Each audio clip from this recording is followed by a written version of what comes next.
Buenos días.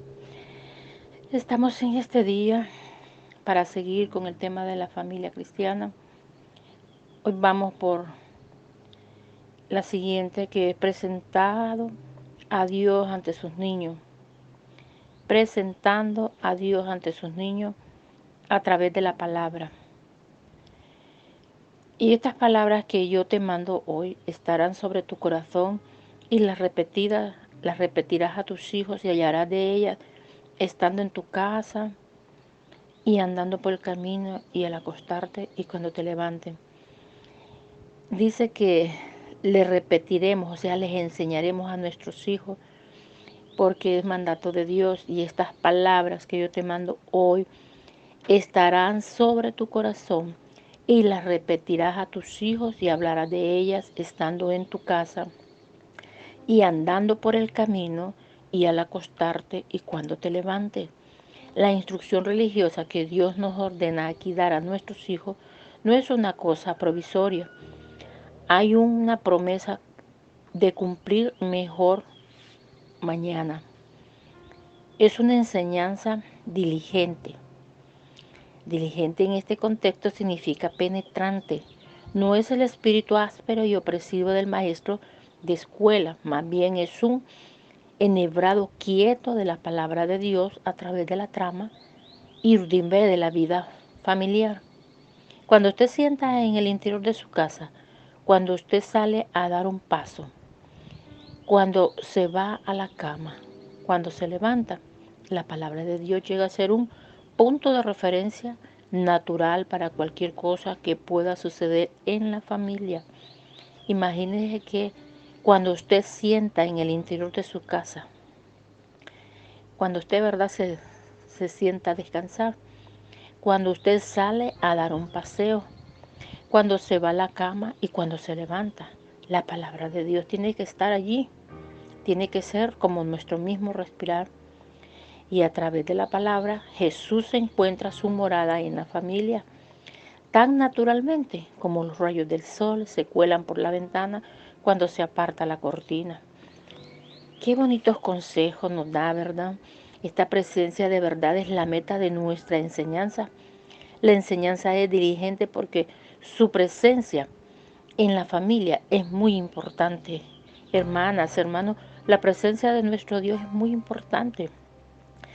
Dice, no puede estar triste un corazón que tiene a Cristo. Sí, pueden haber tristezas en la carne, pero en el espíritu hay un consuelo. No debe de haber ninguna excusa para dedicarle un tiempo a nuestro Dios. Tiene que haber un tiempo siempre, por mucho que trabaje. Dicen que esto solo es para la gente que no trabaja, que no tiene que hacer, pero no es cierto. Esto es para todo el que quiera estar en la presencia del Señor, no como un religioso cualquiera, sino como una persona temerosa, obediente e humilde. Tremendamente importante. Vivimos en una época en que 1000 sirenas tratan de captar los oídos y las mentes de nuestros hijos.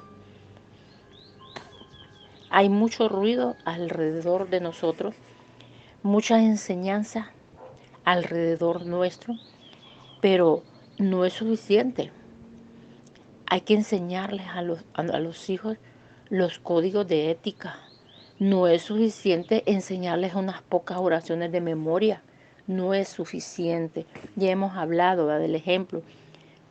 Nuestros hogares deben de estar de tal manera llenos con la presencia de Jesús, que ellos de tal manera llenos con la presencia de Él, eh, encuentren cada día que en cada rincón de su casa, en cada rincón que ellos anden, la presencia de Dios está y va con ellos, va con nosotros, para que lleguen a conocerle y amarle de la manera tan natural como conocen a sus padres.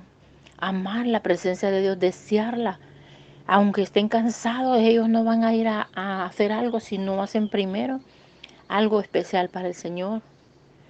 Es un marco muy especial que debemos de hacer alrededor de nuestros hijos.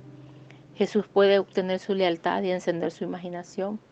Y este es el único antídoto a los poderes de las tinieblas y la corrupción, en que los padres podían dar a sus hijos una agradable capa superficial de lo aprendido de la palabra, de la religión que le llama a la gente. Nuestros hijos han de ser llenos de Jesús y entusiasmados con Él, o llenos de pecado y entusiasmados con el pecado.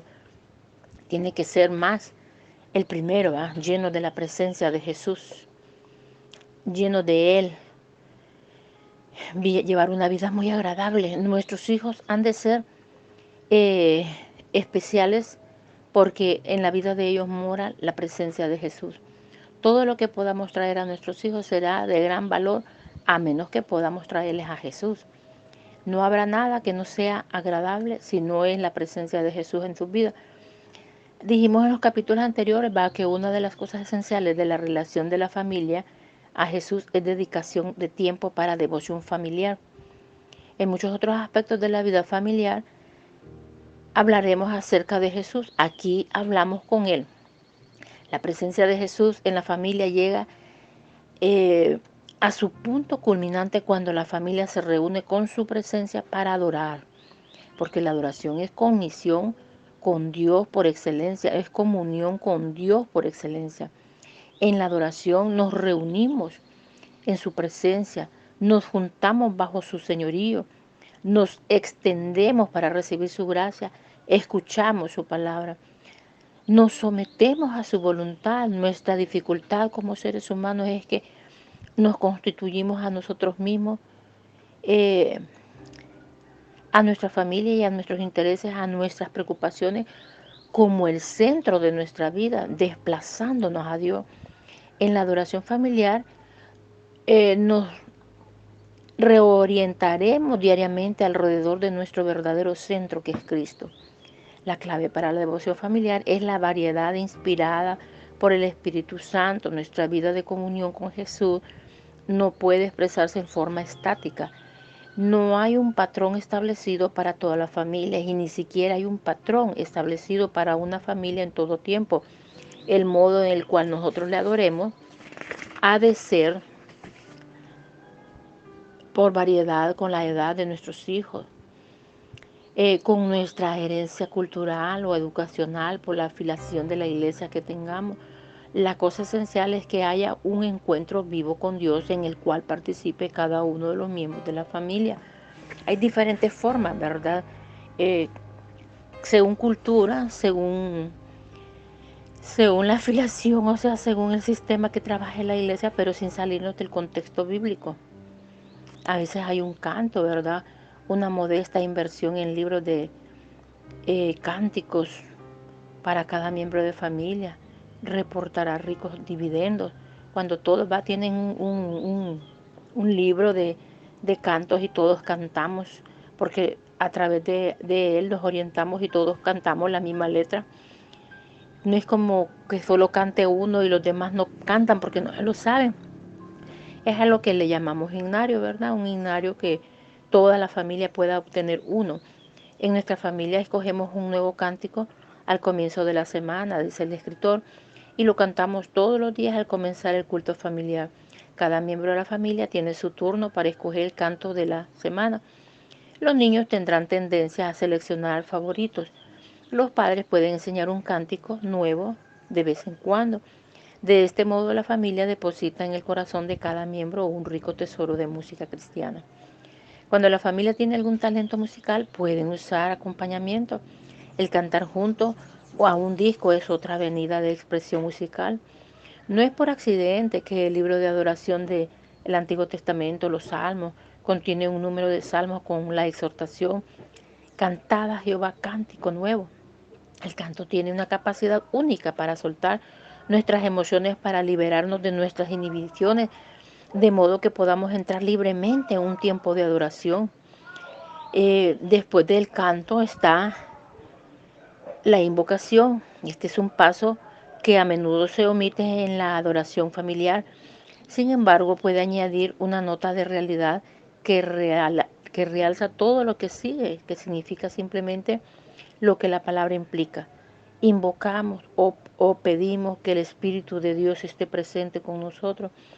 Una vez más, esto puede hacerse por turno de cada uno de los miembros de la familia.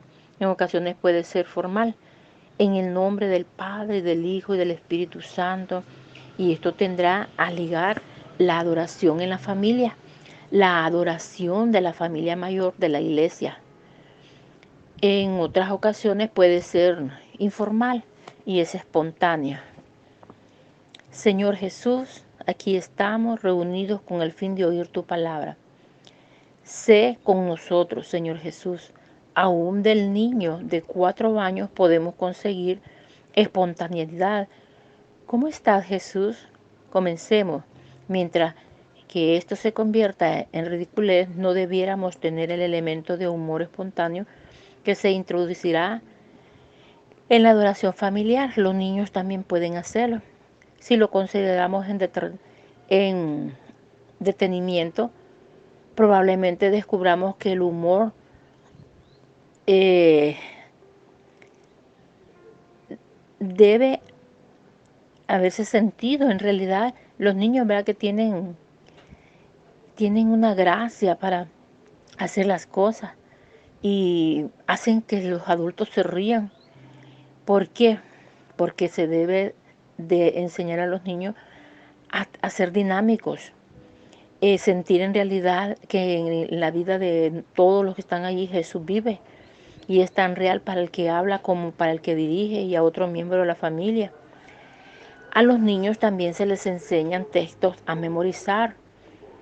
Muchos programas de estudio bíblico recalcan el valor de aprender partes de la escritura de memoria.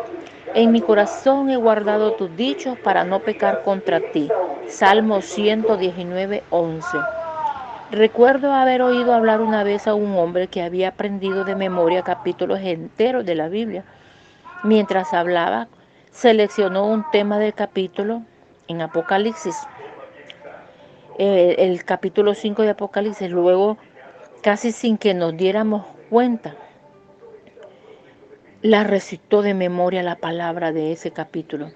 Yo he leído muchas veces ese capítulo de la Biblia, sin embargo nunca he logrado alcanzar un poder tan igual de ni esa cadencia pura y melodiosa, ni su solemne igualdad, ni nada de eso. Él estaba recitando de memoria las palabras de ese capítulo y lo dijo de una manera memorizada, pues. Y él seleccionó ese capítulo 5 de Apocalipsis. Y dice que casi sin que nos diéramos cuenta, él estaba recitando de memoria las palabras de ese capítulo. Yo he leído, dice, muchas veces ese capítulo de la Biblia, sin embargo nunca ha alcanzado su poder igual, ni esa cadencia pura y melodiosa, ni su solemne sentimiento de adoración. Tal fue la impresión que hizo en mí cuando escuché a ese hombre recitar todo el capítulo 5 de Apocalipsis. Y de acuerdo al testimonio del hombre mismo, el valor de la memorización para su propia vida y fe era incalculable. La palabra memorizada puede tener un impacto y un poder de permanencia que quede con la persona por el resto de su vida. El culto familiar ofrece un marco ideal para la memorización de cuando memorizamos, ¿verdad?, las escrituras. El secreto de la memorización es la repetición. La palabra de los niños tiene una sorprendente capacidad para el aprendizaje. La mayoría de los niños tienen esa capacidad, ¿verdad?, para aprender a memorizarse las cosas. Es sorprendente. ¿Cuántos de los avisos comerciales de la televisión o de la radio se saben de memoria sin haber hecho esfuerzo para aprenderlo? Una familia puede memorizar un pasaje corto de la escritura cada semana en un periodo largo de pocos años. La familia entera habrá alojado en su corazón un rico tesoro en la palabra de Dios cuando le enseñamos a los niños a memorizarse la palabra. A veces es útil tener una especie de esquema sencillo al cual ceñirse. Cuando uno comienza a memorizar las escrituras, hemos dispuesto en orden alfabético algunos de los grandes temas de la Biblia y esto facilita repasar lo que he aprendido cuando les enseñamos a los niños, en verdad, de esta manera. La confesión en primera de Juan 1:9, creer Romanos 10:9, culpabilidad Romanos 3:23, Diezmos, Malaquías 3:10, enemigos, Esdras 8:31, expiación, Primera de Pedro 1:18-19, gozo, Nehemías 8:10, inspirada, Segunda de Timoteo 3:16-17, inteligencia, Salmo 119:104, justicia, Mateo 5:6, juventud, Eclesiastés 12:1, liberación, Colosenses 1:13-14, misericordia, Lamentaciones 3:22-23. En el Nuevo Testamento también, en Segunda de Corintios, enseña el nuevo, la criatura nueva, Segunda de Corintios 5:17. Cuando habla de la ofrenda, Salmo 50:14. Cuando habla de la oración, Marcos 11:24. Cuando habla del Padre, Segunda de Corintios 6:18. Cuando habla del reino, Apocalipsis 11:15. Cuando habla del reposo, Isaías 30:15. Salvación, Romanos 1:16. Santidad, Hebreos 12:14. Sin santidad va que nadie verá al Señor.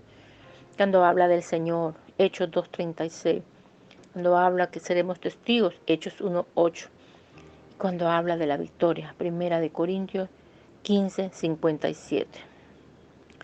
Cuando ya una familia, ¿verdad?, adquiere el hábito de memorizar, se sentirá impulsada a emprender algunas empresas que demandan esfuerzo, tal como la memorización de sus capítulos enteros.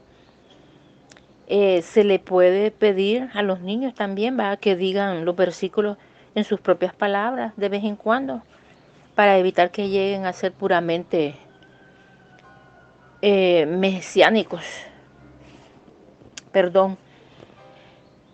Cuando se evita, dice, que lleguen a ser puramente mecánicos, pero donde ocupa un corto tiempo en el culto familiar no hay gran peligro de que la memorización llegue a ser de estéril. El enseñarle a los niños a memorizarse, ¿verdad?, la palabra de Dios es muy importante. La lectura es muy importante, porque por medio de la palabra escrita podemos invitar a nuestro hogar a los santos de Dios de todas las épocas, a los apóstoles del Nuevo Testamento, los profetas del Antiguo Testamento, lo mismo como los santos del día actual, pueden sentarse en nuestro círculo familiar y compartir su fe con nosotros, ¿verdad?, por medio de la lectura de la palabra. Durante los primeros 10 años de nuestro matrimonio, cuentan, las devocionales familiares eran un fracaso total. Primero tratamos una cosa, luego otra. Nada duraba más de algunos días o semanas. Todo era espontáneo, ¿verdad? No había algo muy conciso. Y dice que fue un fracaso.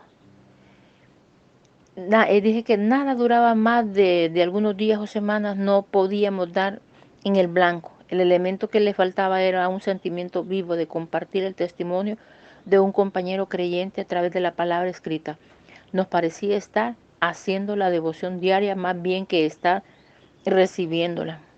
Y un día tuvimos una especie de relajamiento y leímos a los niños una de las historias del libro de un libro de historia, ¿verdad?, bíblica. Al día siguiente surgió una petición entusiasta. Leamos otra historia bíblica, decían, ¿verdad? De este modo comenzó día tras día e invitamos a talentosos narradores a nuestro hogar para que compartieran con nosotros su amor por Dios y por su palabra. Las historias bíblicas duran largo tiempo. Cuando ya casi habíamos terminado el libro recordé que teníamos una copia del libro de historias bíblicas de Hollywood que me había regalado mi madre cuando cumplí 10 años. Su vocabulario y selección de material es ligeramente más avanzado que el de Hammerhead, de modo que es apropiado para cuando los niños van creciendo. En el de Jesse Lehman fue un hábil narrador de historia, uno de los primeros recuerdos de mi niñez. Y estar sentado con un grupo de niños y el padre en el centro de una inmensa Biblia sobre la mesa que estaba frente a nosotros, la Biblia era algo especial. pues tenía un grabado en madera de toda la página, en páginas alternadas. Esas Biblias ilustradas a los niños les encantan. Y ahí hablaba de la creación hasta el juicio final y todo estaba allí. Y era el libro con cuadros más grandes que algún niño podría desear. Y los niños son tremendos. Y nada nos encantaba más que sentarnos en sus rodillas para oírles contar las historias a medida que daba vuelta a la página. No solamente sus propios niños, sino que todos sus amiguitos se unían a estas reuniones, de modo que el oír historias bíblicas llegó a ser una diversión corriente en el vecindario. La antigua Biblia estaba completamente gastada antes que terminara el periodo de narraciones, pues este se extendió durante 2 generaciones completas de niños. Qué bonita la formación que estaban haciendo ellos, ¿verdad? Así que aquí había otra persona de Dios a quien podíamos invitar cada mañana a nuestro hogar. El libro de historias, un libro que les fascinaba a los niños que se los leyeran. Invitamos a venir a nuestro hogar a Juan Bunyan para que nos contara su gran alegoría, el proceso del peregrino y así, ¿verdad?, del doctor Bowen, un misionero anglino, nos contó la inspiradora historia de la familia de Jesús en China. Uno de nuestros huéspedes más o menos fue Billy Bray, el número carbonífero de Cornish, cuya historia ha sido copilada, y la conmovedora experiencia de conversión de Billy, su fe viva y sus enredos con el viejo cara tiznada, dice el diablo, llenó nuestra casa con el gozo contagioso en el Señor que tenía Billy. Contaban historias, ¿verdad? Historias y después iban acompañadas con la palabra del Señor. Cuando los niños estuvieron más grandes, leímos directamente la Biblia, Mateo, Juan, Lucas y los cronistas del Antiguo Testamento. Y según, ¿verdad?, todas las cosas cuando se hacen en familia se tiene que hacer por edades para que pueda haber un interés en cada persona que escucha. Y fíjese que hay tantas cosas por contar, ¿verdad? Hay tantas cosas en los devocionales familiares. Durante un mes aproximadamente nos contó de un libro de la cruz y el puñal. Y esta es una medicina bastante fuerte para los niños, pero es el mundo en el cual viven. El tráfico de drogas está llegando a ser un problema en las escuelas elementales. Los niños necesitan conocer sus temibles consecuencias. A los niños, ¿verdad?, hay que saberles explicar de todas esas cosas para que nunca vayan a caer. Entonces, ¿qué hacen? Dramatizan, estudian las instrucciones que Dios dejó en cuanto a la adoración del Antiguo Testamento y les enseñaban a observar las formas de adoración que rodean el trono de Dios, que habla en Apocalipsis. Es una adoración altamente con personalidad, ¿verdad? Y participar allí con su cuerpo, sus acciones, con su mente. El ritual siempre dramatizado, elevando el sentir del encuentro durante la adoración. Las historias bíblicas se prestan para la dramatización espontánea. Después que se han leído las historias, se pasa, ¿verdad?, a dar la explicación de ello. Las familias pueden desarrollar los propios rituales significativos para agudizar la percepción de la presencia de Jesús en medio de ellos. Hay que ser dinámicos, ¿verdad?, para que no haya aburrimiento. Hay gente que se aburre en las enseñanzas porque no hay nada de dinámica. Pero mucha gente pasan hasta 3 años en un estudio y después ellos dicen, valió la pena, me sirvió de mucho. Y siempre se ha vivido correctamente, siempre se ha vivido de acuerdo a la regla de oro. Y este es el punto importante, ¿verdad? Vivir la regla de oro. Enseñar que Jesús quitó nuestros pecados. Cuando Él murió en la cruz del Calvario, lo hizo por amor y no solo porque quiso ser un héroe, sino que quiso demostrar en la cruz del Calvario tanto amor por la humanidad. Estas historias son muy bonitas, ¿verdad? Tenemos que enseñarles a los niños, eh, a las familias se les enseña la oración de fe. Cada miembro de la familia selecciona un proyecto de oración con el objetivo de obtener respuesta antes de que termine la semana. Ser objetivos con las oraciones, ¿verdad? Elegir su objetivo en la oración. Se cuenta que George Washington se internó en el bosque para su propia oración matinal. Él era un gran hombre de oración y que oró pidiendo sabiduría. Dijo, Señor, ¿por qué hiciste el mundo? Vino la respuesta, hombrecito, eso es demasiado grande para ti. Pregunta algo más pequeño. Entonces él dijo, Señor, ¿por qué hiciste al hombre? Y la respuesta fue, hombrecito, eso es todavía demasiado grande para ti. Pregunta algo más pequeño. Él pensó en un momento y luego dijo, Señor, ¿por qué hiciste el maní? Y esta fue la respuesta. Eso corresponde a tu tamaño. Y él se fue como un hombre de Dios de oración que era. A su laboratorio descubrió 153 usos para el maní y con ello transformó la agricultura del sur de los Estados Unidos de Norteamérica. Debe de ayudar a los niños a seleccionar un objetivo para oración que sea adecuado a su tamaño. Es ridículo orar por la conversión de todos los comunistas del mundo cuando ni siquiera podemos conseguir que se sane ni siquiera un dolor de cabeza corriente. La oración no es una especie de magia. La oración es una ciencia o un arte. Es algo que aprendemos a hacer, nos desarrollamos en ella, conseguimos una mayor capacitación a medida que nos adentramos en orar cada vez que lo hacemos. Podemos enseñar a nuestros niños a hacerlo y que llega a ser de tal clase personas que no se acuestan sin dormir, que no comen sin dormir, que no salen sin orar, perdón. Pero cada uno debe de empezar por un lugar en que se encuentra y elegir un objetivo de oración porque está más o menos dentro de su alcance. Enseñarle a los niños a hacer oraciones objetivas. Entonces, es muy importante, ¿verdad?, considerar lo que estamos haciendo con nuestros hijos, enseñarles las reglas que estén dentro de su alcance y ser flexibles con ellos, ¿verdad? No ponerles cargas que ni nosotros las podemos llevar y miraremos qué sucede a través del tiempo, lo que se va a ir transformando ese niño, lo que va a hacer cuando sea un adulto y mirará usted una buena cantidad de oración que informa a Dios de lo terrible que es la situación y mirará que los niños cuando hay problemas, cuando hay situaciones tremendas, Él va a orar porque a Él se le enseñó que en medio de las circunstancias hay que pedirle al Señor y decirle con la palabra que exprese su pedido. Señor, sé que tu poder es sanador, fluya en mí,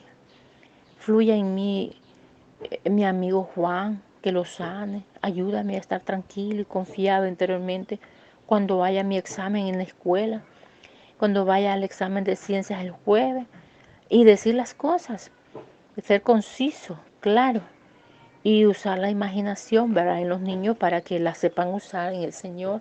Y estos niños nos sorprenderá el tipo de oración que hacen. Primero la hacen con fe y la hacen ordenada. Es muy importante proyectar la preocupación de la familia por el reino de Cristo hasta lo último de la tierra. Es muy importante enseñarle al niño desde el lunes, todas las semanas, estar orando, estar leyendo la palabra, ser dinámicos en ello y hacer todo lo que hay que hacer hasta que llegue el día sábado, las oraciones por nuestra iglesia. Cada uno elige los servicios del domingo por el cual orar. Eligen el coro, la escuela dominical, el sermón, la Santa Cena, personas de la congregación, cualquier cosa que tenga que ver con nuestra vida de adoración común en el cuerpo de Cristo. Los domingos nuestra adoración en la congregación. Por todas esas cosas hay que orar y hay que ser específicos en la oración. No podemos estar orando a lo loco. Esos desórdenes de oraciones que se hacen generalmente toma el lugar de nuestras devociones familiares regulares, a menos que haya un tiempo especial de canto y alabanza alrededor de la mesa de la cena o junto al fogón o el atardecer. Es importante, ¿verdad?, presentar los niños ante Dios por medio de presentarle a Dios ante sus hijos, ¿verdad?, por medio de símbolos. Es muy importante. Los niños son tan inteligentes que siempre hay que estar intercediendo por ellos para que Dios abra su entendimiento y que no se aparten de lo enseñado. Hay que presentar a sus hijos ante Dios por medio de la oración con dirección, ¿verdad? Hay que hacer la oración de adoración, la oración de meditación, oraciones contra las saetas del mal, oración de intercesión. Enseñarles a los niños y aprender de que en nuestras oraciones habrán impedimentos. Enseñarles a ellos que habrán impedimentos, pero tenemos que evitarlos haciendo lo correcto ante los ojos de Dios, sometiéndonos a la palabra de Él, temer y obedecerlo a Él y someternos a Él para quitar los impedimentos de nuestras oraciones. Y ese será el siguiente tema que vamos a llevar. Hasta este momento lo dejamos aquí en enseñarles a los niños las tipos de oraciones, ¿verdad?, específicas, las oraciones cómo deben de ser, porque este es el sacerdocio de los padres enseñando a sus hijos. Fórmate un sacerdote en tu casa, tú que eres la cabeza del hogar, enseña junto a tu esposa, a tus hijos, cómo conducirlos en el Señor. Que esta palabra, que esta enseñanza nos sirva de mucho. Ya la otra semana, si Dios quiere, concluimos con este estudio del sacerdocio de la familia. Así que Dios los bendiga, que Dios añada sabiduría y conocimiento en nuestras vidas y que nuestra sociedad pueda ser transformada a través de las experiencias enseñadas en de esta enseñanza de la familia cristiana. Que el Señor les bendiga, Dios les guarde y que tengan un fin de semana muy feliz, no apartándose ni a la derecha ni a la izquierda, sino siguiendo el blanco que es Cristo Jesús. Él es nuestra meta. En el nombre de Jesús los bendigo. En el nombre de Jesús, que Dios les guarde, que Dios haga resplandecer su rostro sobre ustedes y sobre mí. En el nombre de Jesús, amén.